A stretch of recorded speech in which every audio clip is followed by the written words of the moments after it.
인생의 그늘 되어 주시고 주의 날개로 백성을 품어 주시는 하나님 아버지, 오늘도 거룩한 주일 하나님의 긍휼과 인자하심을 찬양할 수 있는 은혜의 자리를 허락하심 감사를 드립니다. 이 시간 드리는 예배를 기쁘게 흠양하여 주시옵소서. 또한 우리의 죄를 용서하여 주시고 전심으로 하나님 앞에서 온전히 예배자로 서게 하옵소서. 하나님의 응답이 있고 또 치유와 회복이 넘치는 예배가 되게 붙들어 주시옵소서. 예수 그리스도와 더욱 친밀하며 또 성도의 교제가 넘치는 섬김의 예배, 말씀을 의지하여 성령의 감동 감화가 충만한 예배, 하나님께 영광을 돌리는 기쁨의 예배가 되게 붙들어 주시옵소서. 솔로몬이 성전을 짓고 봉헌 예배를 드림으로 하나님의 은혜를 입은 것 같이 오늘 우리들이 드리는 예배도 하나님 축복하여 주시옵소서. 예배를 통하여 우리의 삶이 새롭게 변화되기를 간절히 소망합니다. 하나님의 은혜가 풍성하게 하시고 용서와 사랑, 화해가 넘치도록 인도하여 주시옵소서. 하나님의 나라, 하나님의 의를 위한 사역에 헌신이 있게 하옵소서. 언제나 우리가 주님의 십자가를 생각하고 감사함으로 예수님께서 가신 그 길을 믿음으로 또 감사함으로 따라가기를 소망합니다. 말씀에 의지하여 순종하는 삶을 살아 하나님이 기뻐하시는, 아니 하나님이 진정으로 원하시는 우리의 삶이 되도록 붙들어 주시옵소서. 우리의 제약된 모습을 온전히 주님 회복시켜 주시옵소서. 하나님의 마음을, 하나님의 성품을 담게 하시고 이 시간 하나님의 뜻을 실천하게 인도하여 주시옵소서. 새 계명을 너희에게 주노니 서로 사랑하라. 내가 너희를 사랑한 것 같이 너희도 서로 사랑하라 라고 예수 그리스도의 말씀을 기억하고 그 사랑을 실천할 수 있는 믿음의 사람이 되도록 붙들어 주시옵소서. 하나님, 특별히 전쟁을 위해 기도합니다. 속히 전쟁을 멈추어 주시옵소서. 고통 가운데 신음하는, 아니 아파하는 이들이 많이 있습니다. 그들을 불쌍히 여겨주시고 긍휼히 베풀어 주시옵소서. 우리가 또한 한 주간도 예배로 주님 시작을 합니다. 믿음이 행함으로 실천되어지고 일상의 삶 속에서 하나님의 은혜의 일하심을 경험하도록 붙들어 주시옵소서. 날마다 순간순간 삶의 어려움 속에서도 예수 그리스도의 이름으로 승리하게 하시고 하나님의 나라 거룩하심을 드러낼 수 있도록 붙들어 주시옵소서. 예배를 통해서 우리의 부르짖는 기도에 응답하여 주시고 특별히 심령이 가난하고 애통하는 성도들을 하나님께서 놀라운 은혜로 위로하여 주시옵소서. 아직 우리는 하나님의 계획과 하나님의 섭리를 다 깨달아 알지 못합니다. 그러나 믿음의 형제 자매들과 함께 주님께서 맡겨주신 그 사명을 충성되이 감당하며 지혜와 명철을 또한 주님 허락하여 주시옵소서. 오직 하나님의 진리의 도를 행하는 성도들이 되게 하시고 어둠의 세력을 물리치고 악의 세력 앞에 주님의 이름으로 진보가 날마다 있게 하옵소서. 우리로 하여금 성령으로 충만하게 하셔서 우리의 삶에 하나님이 기뻐하시는 성령의 열매들이 날마다 넘쳐나기를 소망합니다. 이 세대를 본받지 아니하고 하나님께서 기뻐하시고 선하신 뜻이 무엇인지 분별하여 그리스도의 향기를 증거하는 삶이 되도록 인도하여 주시옵소서. 특별히 연로하신 권사님, 집사님, 성도님들을 위해 기도합니다. 주님께서 긍휼한 마음으로 바라보시고 삶 속에서 사랑을 실천하며 본을 보이신 것처럼 동경교회 모든 성도가 그 길을 순종함으로 걸어갈 수 있도록 성령님과 동행하는 은혜를 허락하여 주시옵소서.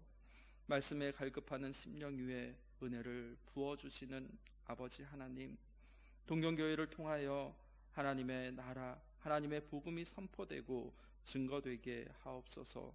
특별히 다음 세대들이 예수 그리스도를 인격적으로 만나는 은혜의 시간을 허락하여 주시옵소서. 말씀을 증거합니다.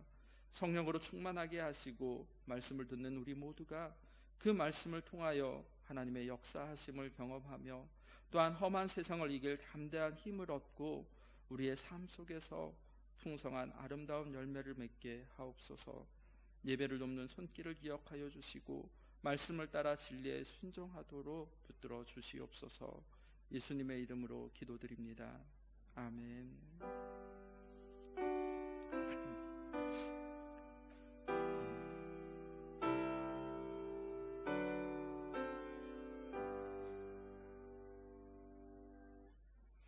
함께 말씀 보겠습니다. 말씀은 호세아서 14장 1절에서 9절 말씀입니다.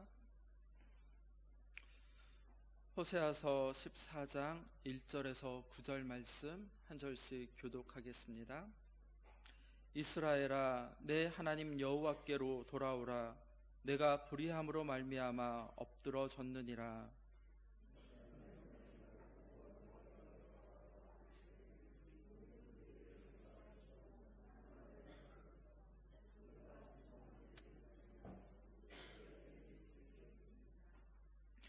우리가 아수르의 구원을 의지하지 아니하며 말을 타지 아니하며 다시는 우리의 손으로 만든 것을 향하여 너희는 우리의 신이라 하지 아니하오리니 이는 고아가 주로 말미암아 공유를 얻었음이니이다 할지니라.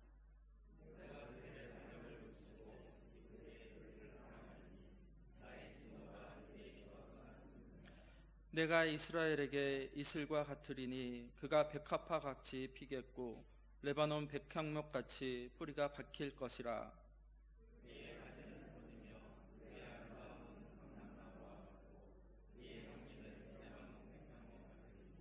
그 그늘 아래에 거주하는 자가 돌아올지라. 그들은 곡식같이 풍성할 것이며 포도나무같이 꽃이 필 것이며 그 향기는 레바논의 포도주같이 되리라.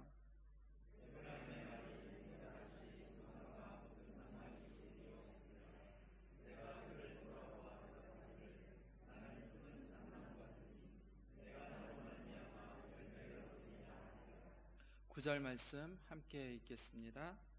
누가 지혜가 있어 이런 일을 깨달으며 누가 총명이 있어 이런 일을 알겠느냐.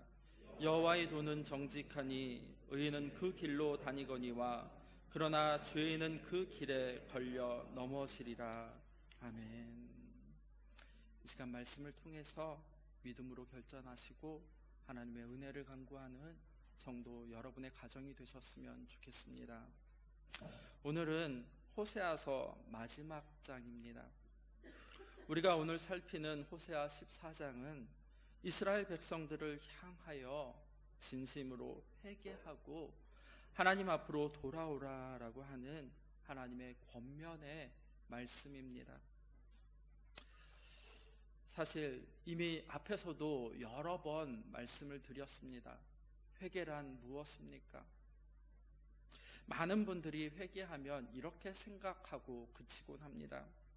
눈물 콧물 흘리면서 진정 하나님 앞에서 잘못했다라고 이렇게 말하는 것으로 그렇게 멈춘다라는 사실입니다.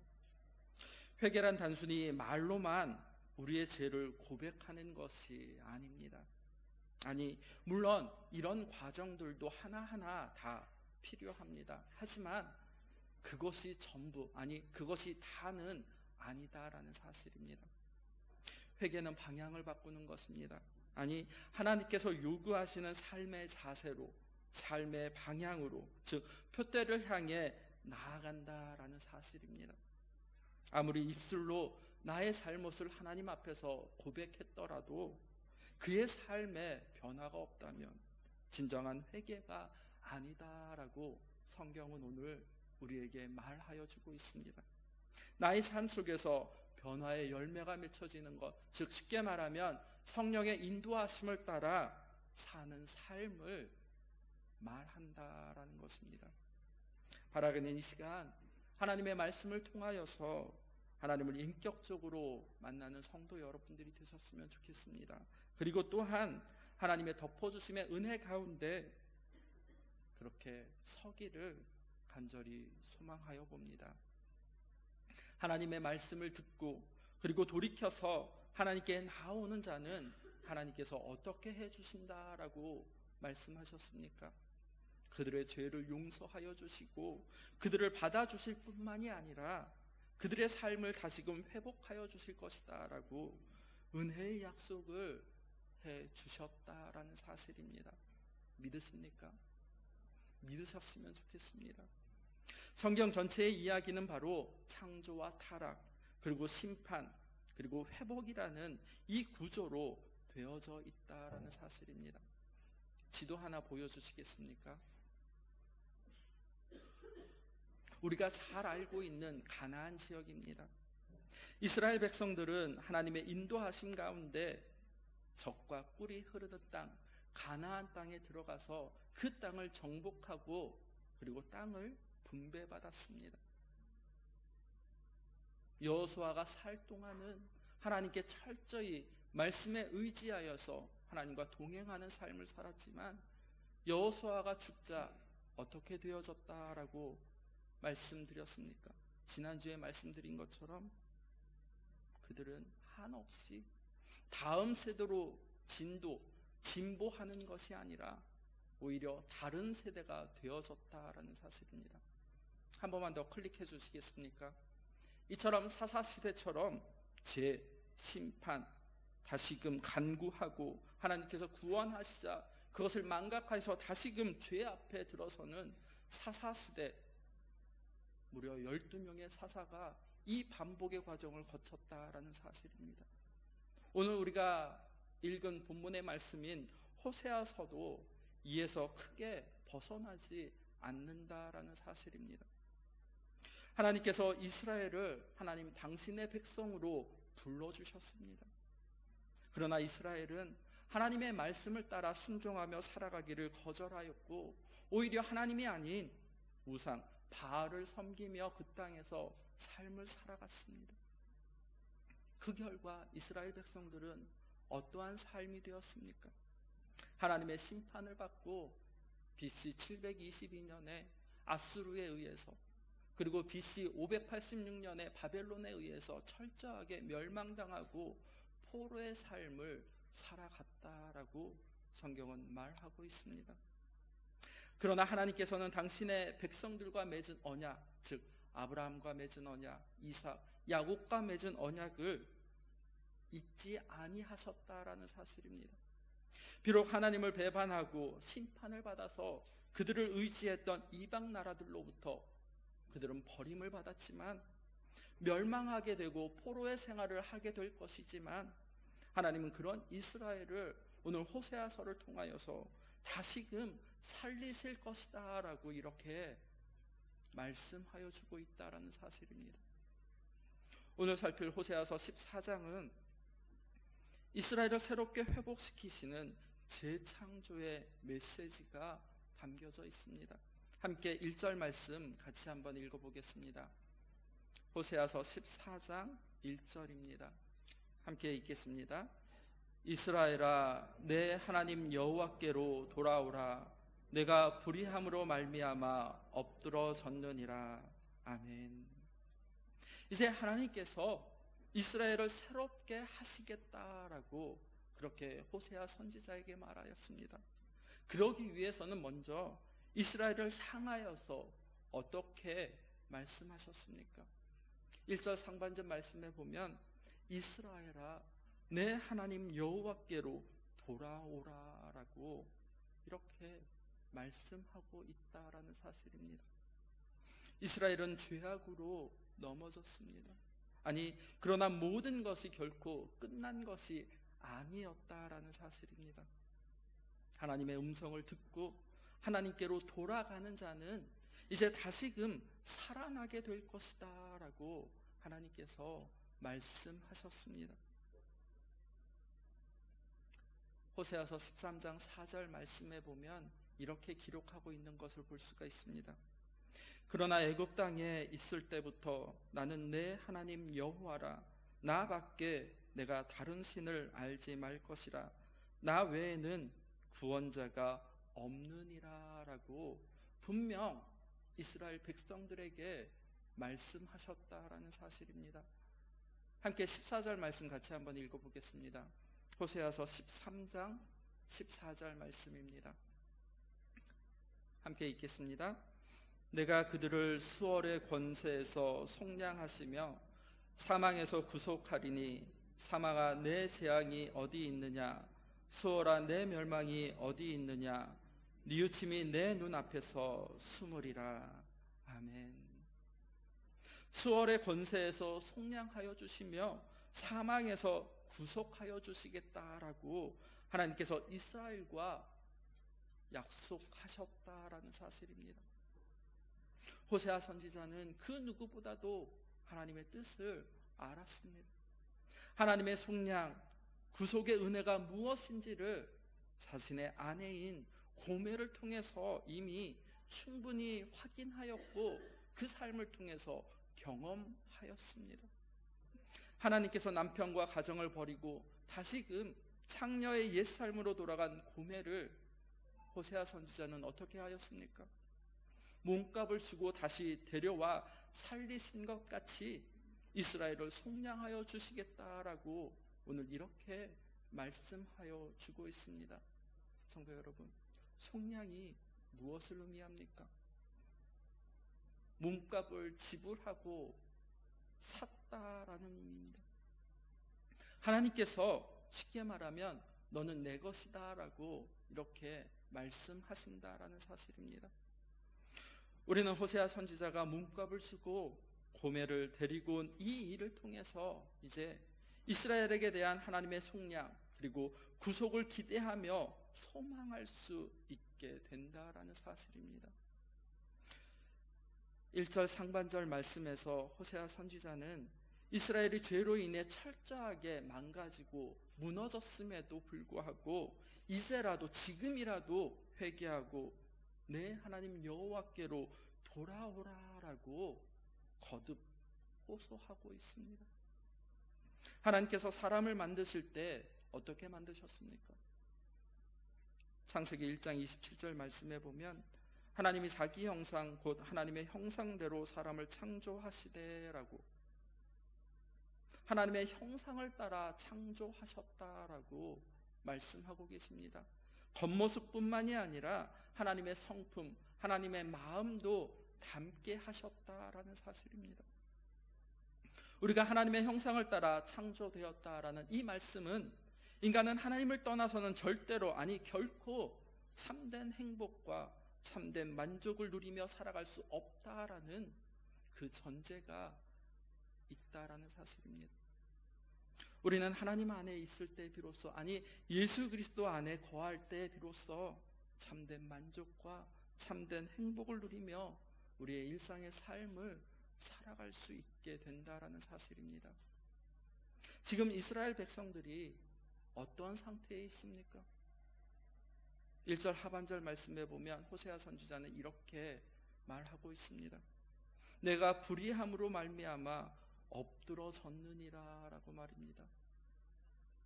이스라엘은 하나님을 떠나 바알을, 아니 우상을 섬기며 자신들의 삶을 살아갔습니다. 이스라엘의 우상 숭배는 어제 오늘의 이야기가 아닙니다.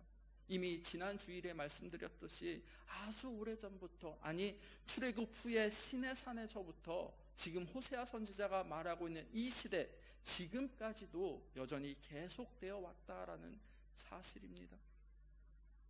여기서 엎드려졌다라는 이 말씀은 스스로 일어설 수 없는 지경에 이르렀다라는 말입니다.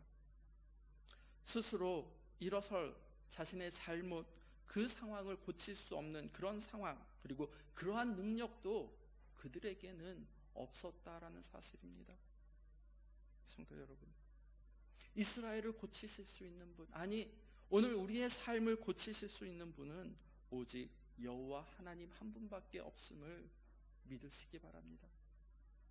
그러므로 이스라엘은 하나님 여호와께로 돌아가야만 합니다. 호세아 선지자는 지금 이스라엘을 향하여서 간절히 호소하고 있습니다. 무엇이라고 말입니까? 1절 상반절의 말씀처럼 내 하나님 여호와께로 돌아오라라고 말입니다. 우리 성경에는 그냥 여호와께로 돌아오라라고 이렇게 개역 개정에는 기록되어져 있습니다. 하지만 원문의 의미를 살펴보면 하나님 여호와께로 완전하게 돌아오라라는 그런 의미가 담겨져 있습니다. 이 말씀은 여호와께로 돌아오는 흉내만, 모양만 내지 말고, 아니 시작만 그럴싸하게 하지 말고 완전하게 돌아올 때까지 여호와를 향한 걸음에서 절대로 멈추지 말고 계속 그 길을 걸어가라라는 그런 의미로 이해할 수 있게 된다라는 사실입니다. 지금 이 시간 성전 마당만 밟고 가지 마시고 여호와 하나님을 인격적으로 만나고 삶 속에서 드러내라라고 말씀하고 계신다라는 사실입니다. 성도 여러분 모두에게 이런 동일한 은혜가 거하기를 소망하여 봅니다. 그렇다면 구체적으로 어떻게 하나님 앞으로 돌아가야 하겠습니까? 2절 말씀 같이 한번 읽어보겠습니다. 호세아서 14장 2절 말씀입니다. 함께 읽겠습니다. 너는 말씀을 가지고 여호와께로 돌아와서 아뢰기를 모든 불의를 제거하시고 선한 바를 받으소서. 우리가 수송아지를 대신하여 입술의 열매를 주께 드리리이다. 아멘. 2절 상반절 말씀에 보면 이렇게 기록을 합니다. 너는 말씀을 가지고 여호와께로 돌아와라 라고 말입니다. 호세아 선지자가 말하는 이 말씀은 하나님께서 주신 말씀이 아니라 이스라엘 백성들이 하나님께 드리는 고백, 즉 쉽게 말하면 회개의 말씀을 의미하는 것입니다. 2절 중반절부터 3절 말씀까지는 이스라엘 백성들이 하나님께 드려야 할 회개, 즉 참된 회개의 기도를 말하는 것입니다. 이미 앞에서도 말씀드렸듯이 회개란 하나님께서 요구하시는 삶의 방향으로, 그리고 삶의 벼다낸 열매를 맺는 것을 의미한다라고 말씀을 드렸습니다. 이스라엘은 자신들에게 스스로를 고칠 능력이 없음과, 그리고 또한 오직 하나님께로 나아가는 것만이 자신들이 살 길임을 통감하고 회개의 마음을 가지고 자신들의 죄악을 고백하며 이제 하나님 앞으로 자신들의 불의 그리고 죄악을 제거하여 깨끗하게 씻어 주실 것을 그렇게 간구해야 한다라는 사실입니다. 그렇다면 이스라엘 백성들이 하나님 앞에서 고백해야 할 그 죄는 구체적으로 무엇이겠습니까? 3절 말씀 같이 한번 읽어보겠습니다. 호세아서 14장 3절 말씀입니다. 함께 읽겠습니다. 우리가 아수르의 구원을 의지하지 아니하며 말을 타지 아니하며 다시는 우리의 손으로 만든 것을 향하여 너희는 우리의 신이라 하지 아니하오리니 이는 고아가 주로 말미암아 긍휼을 얻었음이니이다 할지니라. 아멘. 이스라엘은 지금까지 여호와 하나님이 아니라 아수르의 힘을 의지하였고, 그리고 군마를 의지하였습니다. 또한 하나님이 아닌 우상을 섬겨왔음을 그들은 고백하며 그것들을 떠나서 이제는 진정 하나님께로 돌아와야 한다라고 말하고 있는 것입니다. 성도 여러분, 바로 이것이 말씀을 가지고 여호와 하나님께로 나오는 것입니다. 사실 이스라엘의 문제는 성전이나 제사장이 없어서가 아닙니다. 아니, 예배, 제사가 없어서도 아니다라고 이미 여러 번 말씀을 드렸습니다. 이스라엘의 문제는 지금 바로 하나님의 긍휼하심, 즉 하나님의 치유하심을 믿는 그 회개의 기도가 없다라는 사실입니다. 오늘 우리의 문제 역시 마찬가지지 않을까 생각해 봅니다. 이스라엘에게 회개의 기도가 없었던 것은 이스라엘 백성들이 죄를 짓지 않았기 때문이 아닙니다. 이스라엘의 회개를 잊어버린 것은 바로 우상 숭배에 너무나 익숙해져 있었기 때문입니다. 성도 여러분, 지난번 주일에 말씀드렸듯이 우상은 회개를 요구하지 않습니다. 이스라엘은 죄에 빠져 살면서도 그래서 회개할 필요가 없었다라는 사실입니다. 4절 말씀에 또 이렇게 기록을 하고 있습니다. 내가 그들의 반역을 고치고 기쁘게 그들을 사랑하리니 나의 진노가 그에게서 떠났음이니라 라고 말입니다. 우리는 우리 자신을 결코 고칠 수가 없습니다. 하지만 하나님께 나아가 우리의 죄를 고백하면, 진심으로, 진정으로 회개하면 하나님께서는 그들을 고치시고 다시 회복시켜 주신다라고 약속하셨다라는 사실입니다. 지금까지 이스라엘은 자신들의 죄로 인해 고아처럼 긍휼 여김받지 못하는 그런 상황이었지만, 이제 긍휼이 풍성하신 하나님께서 이스라엘을 긍휼히 여겨주시고 다시 회복시켜 주신다라고 이렇게 강조하고 있다라는 사실입니다. 그러므로 하나님의 백성은 언제든지, 어디서든지 자신들의 죄악을 하나님 앞에서 고백하며 하나님의 긍휼하심을, 하나님의 인애하심을 간구해야 한다라는 사실입니다. 그것이 바로 죄를 용서받을 수 있는 방법입니다. 그것이 바로 은혜 가운데 우리의 삶을 살아가는 유일한 비결임을 믿으시기 바랍니다. 이제 옛 삶을 과감하게 내려놓아야 합니다. 그리고 하나님께로 돌아가서 자신의 죄를 고백하고 하나님이 아닌 것을 의존하지 않는 새로운 삶을 시작해야 한다라는 사실입니다. 사도 바울은 그래서 이렇게 이야기하였습니다. 말씀을 한번 찾아보겠습니다. 에베소서 4장 22절에서 24절 말씀입니다. 많이 알고 있는 말씀이죠. 제가 가지고 있는 성경은 신약 314페이지입니다. 에베소서 4장 22절에서 24절 말씀 함께 읽어보겠습니다. 너희는 유혹의 욕심을 따라 썩어져가는 구습을 따르는 옛사람을 벗어버리고 오직 너희의 심령이 새롭게 되어 하나님을 따라 의와 진리의 거룩함으로 지으심을 받은 새 사람을 입으라. 아멘. 즉 성령의 인도하심을 따라 일상의 삶을 섬김으로 그리고 감사함으로 그렇게 살아가라라고 하나님께서 우리에게 말씀하여 주신다라는 사실입니다.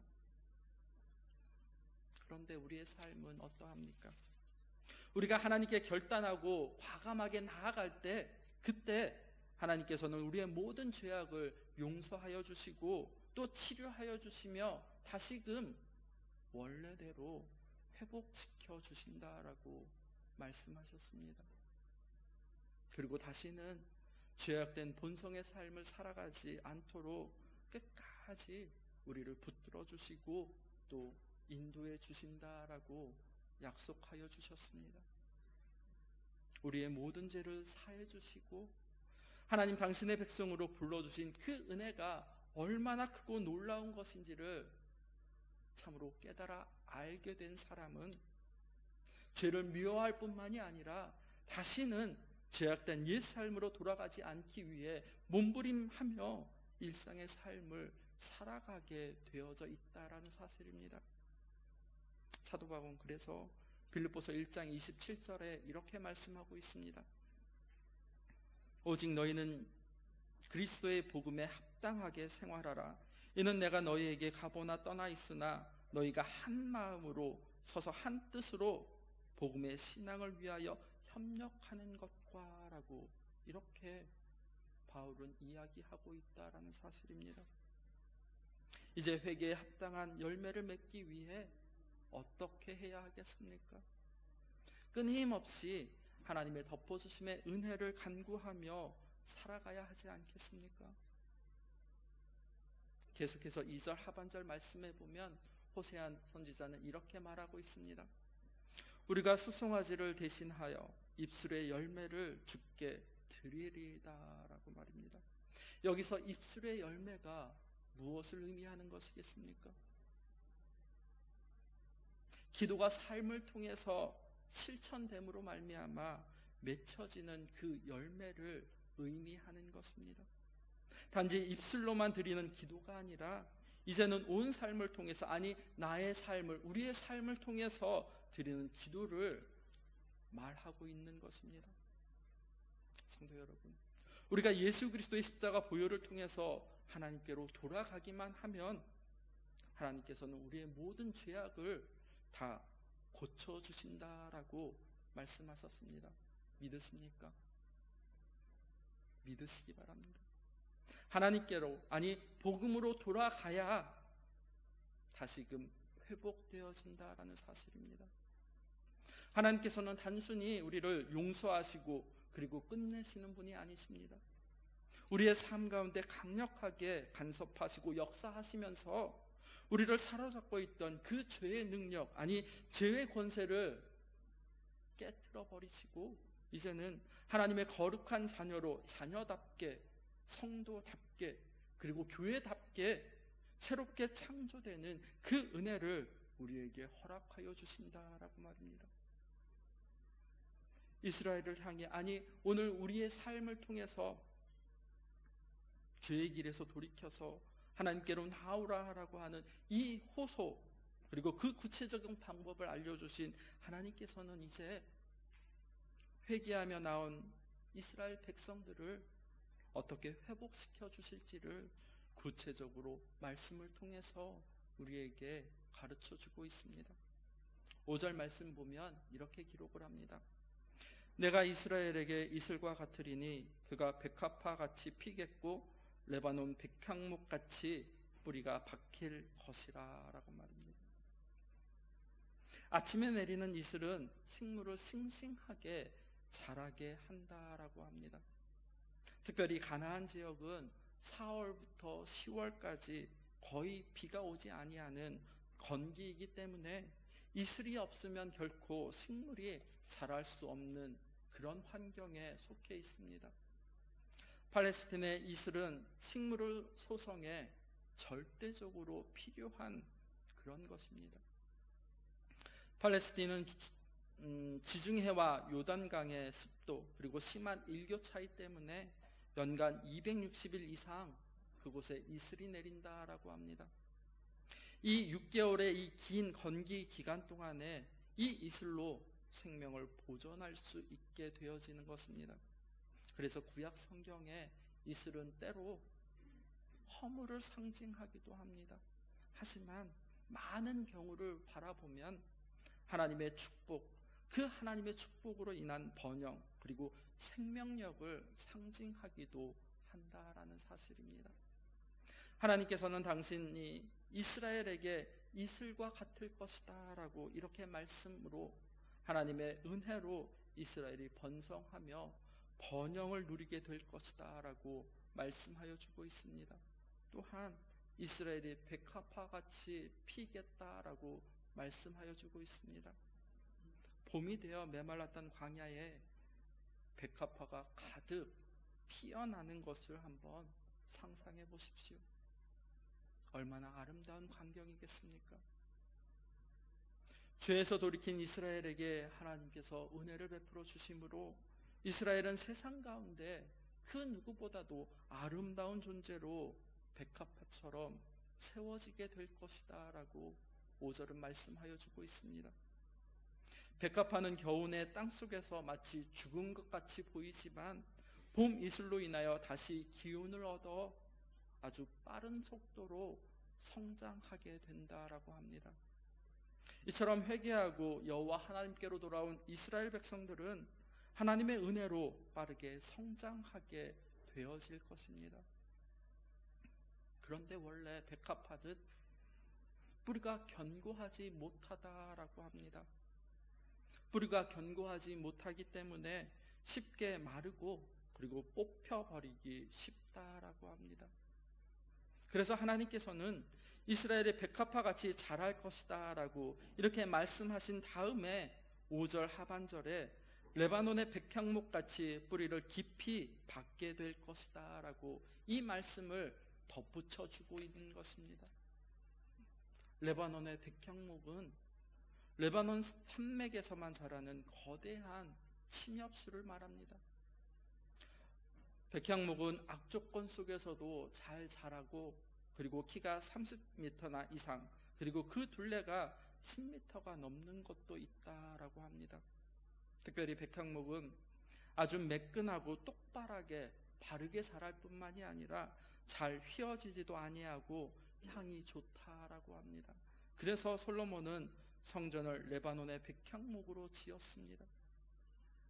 그러므로 그가 백향목같이 피겠고 레바논의 백향목같이, 그가 백합화같이 피겠고 레바논 백향목같이 뿌리가 박힐 것이다 라는 이 5절의 말씀은 이스라엘은 빠르게 자라날 뿐만이 아니라 이제 그 뿌리도 깊이 박혀 있어서 흔들리지 아니하는 튼튼한 나라가 될 것이다 라고 말씀하시고 있는 것입니다. 그뿐만이 아닙니다.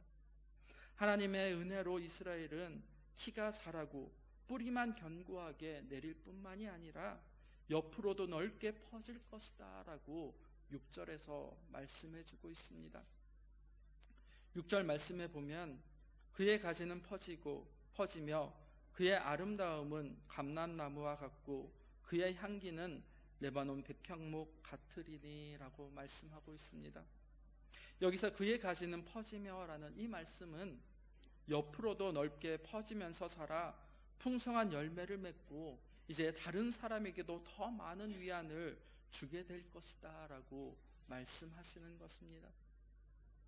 하나님께서 이스라엘이 풍성한 열매를 맺는다라는 이 측면에서 감람나무와 같이 아름답게 될 것이다 라고 말씀하시는 것입니다. 성도 여러분, 감람나무의 아름다움이 어디에 있는 줄 아십니까? 감람나무는 늘 풀을 뿐만이 아니라 올리브 열매도 맺게 되어 있습니다.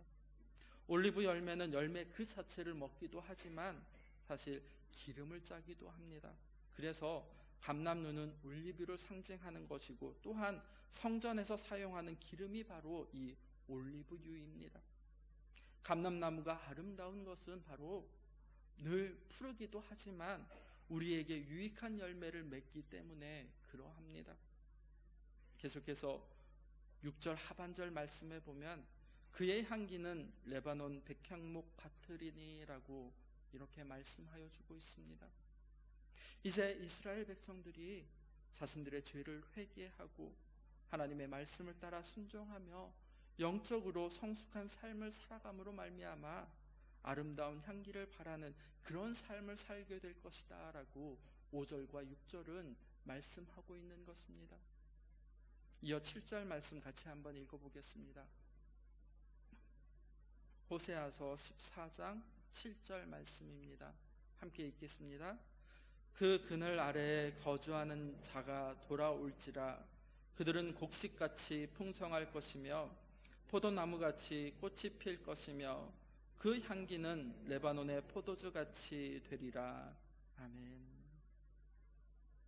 이스라엘 백성들이 지금 비록 하나님의 징계를 받아서 나라는 멸망당하였습니다. 그리고 백성들은 포로가 되어 쫓겨갔지만 진심으로 하나님 앞으로 돌아와 회개하고 그리고 하나님께로 나아올 때 하나님께서는 이스라엘을 회복시켜 주시고 다시금 고국 예루살렘으로 돌아오게 하실 것이며 그들에게 풍성한 은혜를 베풀어 주실 것이다 라고 말씀하고 있는 것입니다.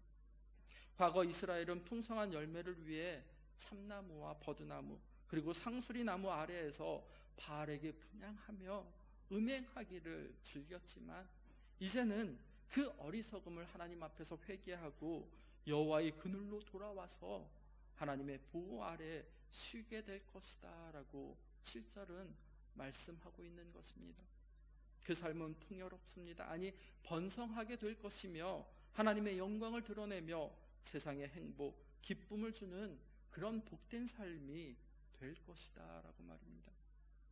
자신의 어리석음을 하나님 앞에서 회개하고 그리고 하나님께로 돌아오는 자, 아니 하나님만을 오직 의지하는 그런 자는 하나님의 풍성한 은혜 가운데 삶이 완전히 새로워지는 은혜와 평강의 복을 누리게 된다라고 말씀하시는 것입니다. 8절 말씀에 보면 또 이렇게 기록을 하고 있습니다. 에브라임의 말이 내가 다시 우상과 무슨 상관이 있으리요 할지라 내가 그를 돌아보아 대답하기를 나는 푸른 잣나무 같으니 내가 나로 말미암아 열매를 얻으리라 하리라. 아멘. 8절 상반절 말씀에 에브라임의 말이 내가 다시 우상과 무슨 상관이 있으리요라고 이렇게 말씀합니다. 하나님의 은혜로 이스라엘은 더 이상 우상을 따라 살지 않게 되어졌습니다. 성도 여러분, 하나님께서 은혜를 허락해 주셔야 비로소 모든 것이 가능함을 깨달아 아셨으면 좋겠습니다. 그럴 때 비로소 교회가 교회답게, 그리고 성도가 성도답게 바르게 설 수 있다라는 것입니다. 창세기 5장에 보면 에녹의 삶을 그리고 있습니다. 그는 65세 동안 세상의 모든 사람들과 동일한 그런 삶을 살아왔습니다. 그런데 65세 때 무두셀라를 출생함으로 말미암아 그는 전혀 다른 삶을 살아왔습니다. 에녹의 이름의 뜻은 전수자입니다. 그리고 무두셀라 이름의 뜻은 그가 죽으면 곧 심판이 있으리라 라는 그런 뜻입니다. 무두셀라를 통해서 에녹은 하나님의 심판을 경험하게 되었고, 그리고 65세 이후 그가 하늘로 올려가기 전까지 늘 하나님과 동행하는 삶을 살아왔다라고 성경은 말하고 있는 것을 우리는 찾아볼 수가 있습니다. 이처럼 하나님의 은혜 안에 거하는 성도 여러분들이 되셨으면 좋겠습니다. 에브라임은 하나님 앞에서 이렇게 고백했습니다. 3절 말씀 다시 한번 읽어드리겠습니다. 우리가 아수르의 구원을 의지하지 아니하며 말을 타지 아니하며 다시는 우리의 손으로 만든 것을 향하여 너희는 우리의 신이라 하지 아니하오리니 이는 고아가 주로 말미암아 긍휼을 얻었음이니이다 라고 이렇게 고백하였습니다. 이제 그 고백이 단지 입술의 고백으로만 그치는 것이 아니라 일상의 삶을 통해서 그 고백을 아름답게 이루어가게 될 것이다 라고 말씀하고 있다라는 사실입니다. 하나님께서 에브라임의 삶을 간섭하셔서 그 고백에 합당하게 살아가도록 은혜를 베풀어 주실 것입니다. 아니, 오늘 우리의 삶도 하나님께서 은혜를 베풀어 주셔서 그렇게 인도해 주실 것을 믿으시기 바랍니다. 말로만 우상을 버리는 것이 아니라 실제 삶 속에서 우상을 버리고 이제 오직 여호와 하나님만을 쫓아 살아가게 될 것이다 라고 말입니다. 성도 여러분, 하나님께서 은혜를 허락해 주셔야, 아니 하나님께서 기어이 그렇게 만들어 가실 것임을 믿으시기 바랍니다. 8절 하반절 말씀에 보면 이렇게 기록을 합니다. 내가 그로 돌아보아 대답하기를 나는 푸른 잣나무 같으니 내가 나로 말미암아 열매를 얻으리라 라고 말입니다. 이스라엘이 하나님을 버리고 우상을 따라 죄악된 본성의 삶을 살아갔을 때 하나님께서는 에브라임의 간구에 귀를 기울이지 아니하였다라는 사실입니다. 그러나 이제 이스라엘 백성들 그들의 간구에 언제나 풍성하게 응답하여 주신다라고 8절은 말씀해 주고 있습니다. 하나님께서 내가 그를 돌아보아라고 이렇게 말씀하는 것을 볼 수가 있습니다. 과거에도 하나님께서는 이스라엘을 돌보셨습니다. 그리고 현재 지금도 돌보고 계시고, 아니 앞으로도 영원히 돌보실 것이다 라는 말씀입니다. 하나님께서는 결코 졸지 아니하시고 주무시지도 아니하시는 분이십니다. 시편 기자는 이렇게 이야기했습니다. 시편 121편 4편 4절 말씀에 보면 이스라엘을 지키시는 이는 졸지도 아니하시고 주무시지도 아니하시리로다 라고 말입니다. 하나님께서는 결코 졸지 아니하시고 주무시지 아니하시고 지켜주신다라고 말입니다. 그리고 하나님의 눈과 귀는 항상 의인을 향해 열려있다라는 사실입니다. 시편 기자는 이렇게 이야기합니다. 시편 34편 15절 말씀에 보면 여호와의 눈은 의인을 향하시고 그의 귀는 그들의 부르짖음에 기울이시는도다라고 말입니다. 이 시편 34편은 다윗이 아비멜렉 앞에서 미친 채 하다 쫓겨나서 지은 시입니다. 성도 여러분, 우리가 믿는 그 하나님, 아니 하나님께서는 단 한순간도 놓치지 아니하시고 여전히 우리를 바라보고 계시며 우리의 작은 신음에도 민감하게 반응하시는 하나님이십니다. 하나님께서는 이스라엘에게 8절의 말씀처럼 푸른 잣나무같이 되시겠다라고 말씀하셨습니다. 잣나무가 사시사철 푸른 것처럼 하나님도 에브라임을 사시사철 그렇게 인도하시고 보호하시겠다라는 말씀입니다. 사람들은 자기를 보호해줄 어떤 은신처나 또는 보호자를 갖기를 원합니다. 부유한 사람들에게 있어서는 재산을 자신의 보호자, 은신처로 삼습니다. 그리고 권력을 가진 사람은 그 권력을 자신의 보호자와 은신처로 삼게 되어 있습니다. 아니, 어떤 사람은 사람을 자신의 보호자요 은신처로 삼는 경우도 있습니다. 이처럼 사람마다, 아니 자기 나름의 은신처와 그리고 보호자를 갖기 마련입니다. 그러나 우리 그리스도인들은, 아니 성도에게 있어서 유일하고 그리고 진정한 피난처는 오직 여호와 하나님 한 분뿐임을 고백하는 성도 여러분이 되셨으면 좋겠습니다. 하나님 외에 결코 다른 피난처는 단지 그림자에 불과하다라는 사실입니다. 하나님께서는 자기 백성들을 진정한 피난처가 되시며 영원한 거처가 되어 주신다라고 시편 90편 1절 말씀에 보면 이렇게 기록을 합니다. 주여, 주는 대대에 우리의 거처가 되셨나이다라고. 이 시편 90편은 모세의 기도입니다. 회개하고 하나님 앞으로 돌아오는 모든 자들은 8절 말씀처럼 푸른 잣나무 되신 하나님 안에서 진정한 위로와 보호를 받게 되어져 있습니다. 이 약속의 말씀을 늘 위험에 노출되어 있고 또는 죄의 유혹에 넘어갈 수밖에 없는 연약한 우리 인생에게 있어서 얼마나 큰 위로와 소망이 되어지는지 모르겠습니다. 하나님께서는 에브라임에게 푸른 잣나무가 되셔서 그들을 보호하시고 그리고 그늘이 되어 주실 뿐만이 아니라 열매를 많이 맺는 나무가 되어 주시겠다라고. 그러므로 지혜가 있다면, 아니 진정 지혜자라면 이 사실을 깨달아 알아야 한다라는 사실입니다. 그리고 호세아 선지자는 9절에서 이렇게 마무리합니다. 함께 9절 말씀 같이 읽어보겠습니다.